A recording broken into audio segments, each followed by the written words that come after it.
माजी आमदार वैभव नाईकजींना मला या निमित्ताने मुद्दामून काही प्रश्न विचारायचे आहेत किंवा मालवण शहरामधले जे पारंपरिक ठाकरे सेनेचे मतदार आहेत, जे वर्षानुवर्ष पारंपरिक पद्धतीने ठाकरेंना मतदान करतात,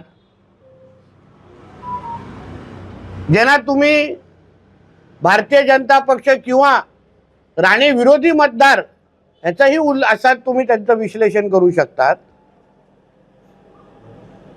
तर त्या मतदारांना माजी आमदार वैभव नाईक का फसवतायत हा प्रश्न ह्या निमित्ताने जरा मला त्यांना विचारायचा आहे।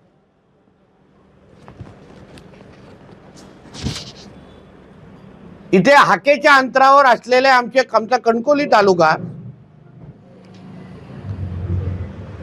तिथे शहर विकास आघाडीच्या नावाने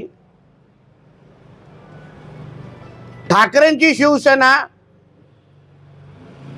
आणि एकनाथ शिंदे साहेबांची शिवसेनेची युती आहे, ज्याला आपण शिंदे सेना म्हणतो।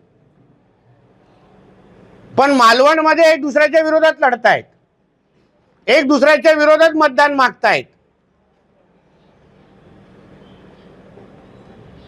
मग ह्या पद्धतीची मॅच फिक्सिंग कशाला, याचं उत्तर माजी आमदार वैभव नाईकांनी दिलं पाहिजे। ते गप्प कशाला आहेत? तुम्हाला अगर कणकवलीमध्ये तुमच्या ठाकरेंच्या जिल्हा प्रमुखाला निवडून आणण्यासाठी शहर विकास आघाडी स्थापन करायला लागते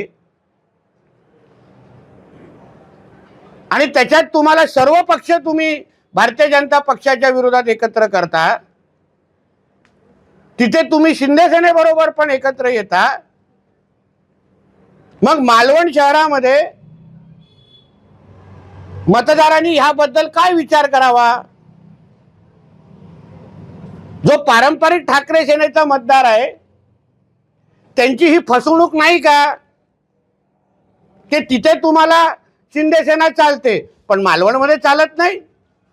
मालवण आणि कणकवलीमध्ये अंतर केवढं आहे? तिथे तुम्ही खांद्याला खांदा लावून प्रचार करताय रोज,